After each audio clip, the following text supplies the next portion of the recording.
Welcome, everyone. I'm Max Rodriguez, publisher of QBR, the Black Book Review, and founder of the Harlem Book Fair. Thank you for joining us today on the Harlem Book Fair main stage. We're joined today by poet Regina Shepherd. She's written a book of poetry called Bethesda. Welcome, Regina. Thank you so much for having me, Max. Thank you. I've read your book. I love telling the story that I knew nothing about poetry until one day one of my professors at school, who happened to be Sonia Sanchez, the poet Oh, Sonia wow. Sanchez, introduced me to poetry. Introduced me really to African American literature, but she specifically, of course, Sonia, to poetry, and I fell in love with the rhythm and the cadence and sort of the underlying messages that can be Yes. told within such a compact form so powerfully. And I think that you've done that very well with your book, Bethesda. So tell me, first of all, because it's a Mm. captivating title, why Yes. that? Why Bethesda? It comes from uh the biblical story in this Gospel of St. John, chapter 5, verses 1 through 15. And in the scripture, there's a crippled man who, among others that have the same ailment, they're gathered at a pool called Bethesda. And it's a place where we are afflicted. It's a place where we are wrestling with God. It's a place where we are awaiting his mercies, transforming our mind, our lives through intimacy with him, and ultimately redeeming the time spent being solely performative, or in the man that was crippled, in his case, inactive, right? So I kind of wanted to render that in the work. And the collection turned out to be, as I was writing it, it evolved into a sort of springboard for a revolution of sorts, a revolution in the way that we view ourselves, the way that we connect with ourselves, connect and relate with others, and the way that we relate to the world at large, and as well as how we connect and relate to God, which is a central theme throughout the work. And I love again the connectedness that you have that you've created with this book. So this pool uh, uh, at Bethesda, Right, which serves as a healing place, not right, just in the Bible, but in the pools of our lives, right, in the many places where we are challenged, where we find storms, where we find pools of adversity, and within all of that, you offer sort of a lifeline. And here's a way through. Part right, of what you do through your poetry, through your verses, is you help us define ourselves. Um, it's a blend of both the personal experience and the universal. So I hear your voice, but I also hear the voices of many others who may have, gone through similar things or similar challenges. Can you right. tell us perhaps about one poem that you particularly like or would want to tell us about? The work is a product of an overflow of my own intimacy with God, my own relationship with God, and my own relationship to the divine and all and the universe and nature and creation, right? So it's an overflow. So I kind of let the reader into the conversations that I have with God, the contemplations. This in particular, this one called Lover of My Soul. It appears towards the end of the work. Um, it's like a it's like a spiritual love song, part prayer, part confession, uh, part hymn. Um, I situate myself, well, the reader, the speaker, the work is kind of autobiographical. The speaker situates their hope, their endurance, their desire, um, their identity, everything that they have come to know in relationship to the divine. It kind of reads like a Song of Songs. I don't know if you're familiar with it, but Song of Songs, it's a Song of Solomon in the Bible. And it comes off that same tradition in a romantic love and a way to convey the experience of a oneness, a consummation of a union with the Almighty. And that piece kind of reflects that, and it's kind of like a song. It's singing it's praise to the Most High, and it's just loving on God from a point of a mortal perspective. There's the mystical union. There's the transformation of self that happens through the poem, through the devotion, throughout the poem, through the devotion to God.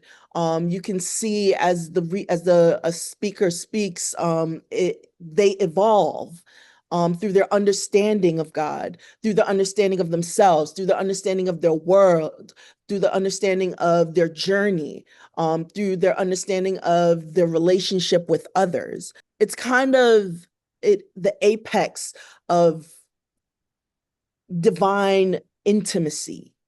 It's like it's ecstatic surrender of sorts. So that's my favorite piece. I had a lot of writing that piece was very much like a release for me.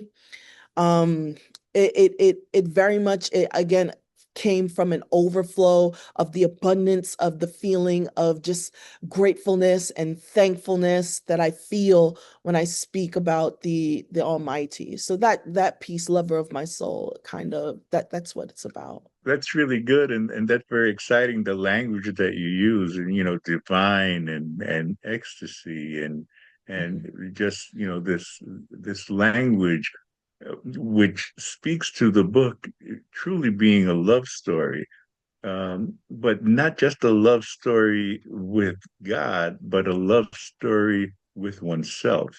It's a re-acknowledgement of who we are and what our relationship to the Almighty allows us to be, and then how we can use all of that to share it with others.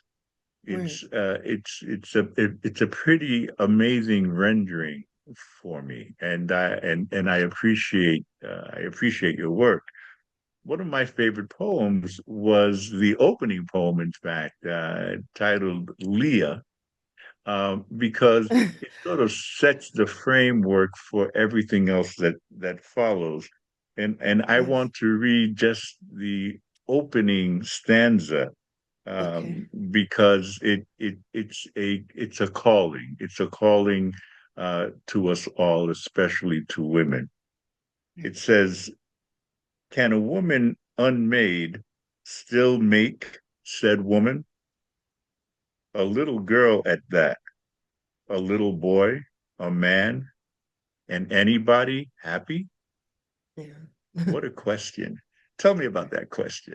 That question comes from again, these pieces are semi-autobiographical and part confessional.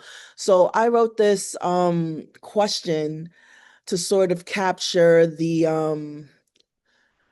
just it's a measure of self-worth and self-identity and how one sees oneself in relation to others. And it's vulnerable in the sense that it's confessing like, hey, I am a certain way. I feel unmade. I feel undone. I don't feel complete. I feel like we all have our days when we feel a mess, when we don't feel ourselves, when we feel less than. And this is speaking to that, right? Can someone that is feeling not whole in themselves, that's feeling not necessarily as happy as they can be, not as their 100%, not as their best selves, can they show up? Can they be that for someone in their lives? Can they be that for a partner? Can they be that for a child? Can you make another person happy if you yourself are in a state where you don't really see the value in happiness for yourself, or you don't see yourself worthy of that happiness? Yeah, very powerful indeed. So let me ask you the um again you speak about relationship to God, but again I see the universality of the relationship as it plays out among us in our lives and with each other, and the impact that it can have on the quality of our lives. Um, who did you write the book for? Did you have anyone, or, well, did you have anyone in mind? Yes, if you've ever felt down, if you've ever felt lost, heartbroken, stuck, repressed, um, if you've ever gone through grief, if you've ever felt restless in yourself because there's a void that you're trying to fill, or you feel like there's an insatiable gap that is eating away at you. If you're a spiritual seeker, if you're a seeker of truth, a seeker of the Lord, if you seek intimacy with the Lord, if you're looking to evolve your relationships with others and your relationship to the world, um, if you're questioning, deconstructing, whether it be religion or some other institution or aspect of this world, um, if you lack inspiration, or if you're creative in any dispensation, then I wrote this work for you. I feel like anything that I've just mentioned, any person that finds themselves in those areas, um, they can find a home in Bethesda. They can find a place, a meeting place where they can gather their thoughts. They can say, wow, okay, this person has these thoughts as well. I'm not the only one feeling this way. And there is a light at the end of the tunnel. As the work culminates, uh, it points to a sort of redemption through the divine intimacy with oneself, with the Lord and with each other, the world. So one can heal at the pool. Yes, yes, certainly. The work follows the speaker through contemplations, right, on the nature of relating, self-identity, self-worth, evil in the world, the state of the world, the current soul state of mankind. And I feel like those are all things that we need sort of healing from, and we need to find a reprieve from. So that's kind of where Bethesda was birthed from, right? And then as the work arches, in the arc of the work, it talks about kind of it's like there are protest pieces to bring it to its peak of encounter with the divine.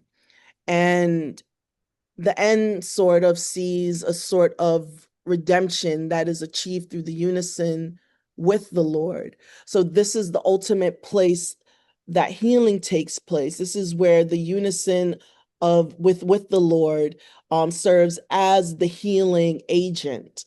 And from there, one can step off and just like the crippled man in the or the man that was crippled in the biblical story, um the reader and the speaker alike are invited to step away and kind of create that trajectory in the world of redemption that they see, and that they have and that evolution, as a result of that evolution that they've experienced through that encounter with the divine, through that encounter with the world, that confrontation with the world and with the divine.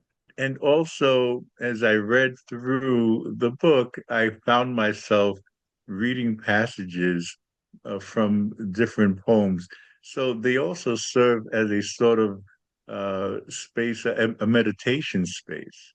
Right. because they offer a moment for us to pause from our daily lives and to take some contemplation, Mhm. some inner scrutiny Right. of ourselves and our Uh-huh. lives, and as you Yes. say, in relationship to God and to the others around us. Right. Is there anything that you'd like to share with our viewers? Anything that you'd like to say that we haven't mentioned yet? I feel like I would want the audience to take away the sense of urgency Mm. um behind the poems, um the sense of vulnerability that is being conveyed.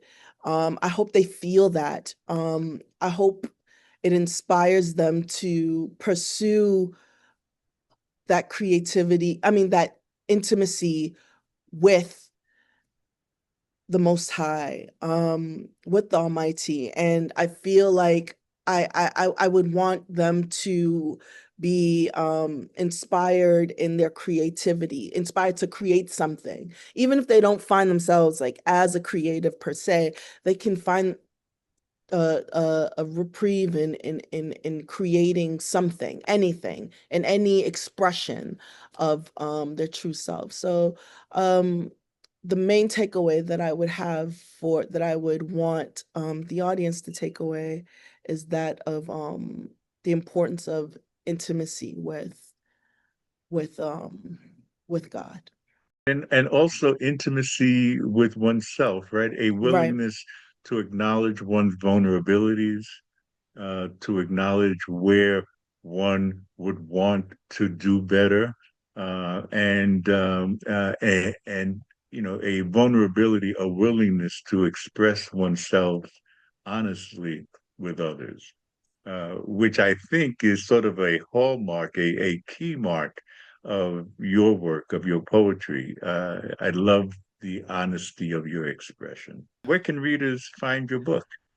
This collection for now is available exclusively on Amazon. I'm working on a different size so that it can be made available widely available in like Barnes and Nobles and other stores. But I'm working on that at the moment. So but as of now, it's available on Amazon. Thank you so much, Regina Shepherd, Thank you for having me. for sharing. Yeah, yeah, for sharing your insights on your book. We've been talking today with Regina Shepherd, the poet and author of Bethesda, a book of poetry that we here think you will all enjoy. It's a contemplation, it's a meditation, it is a book of mantras that you can carry through your day, and it all speaks to relationships to ourselves and to God. Thank you, Regina. Thank you so much, Max. And thank you for joining us today on the Harlem Book Fair's main stage. We've spoken with Regina Shepherd. I'm Max Rodriguez, and we will see you at the next book.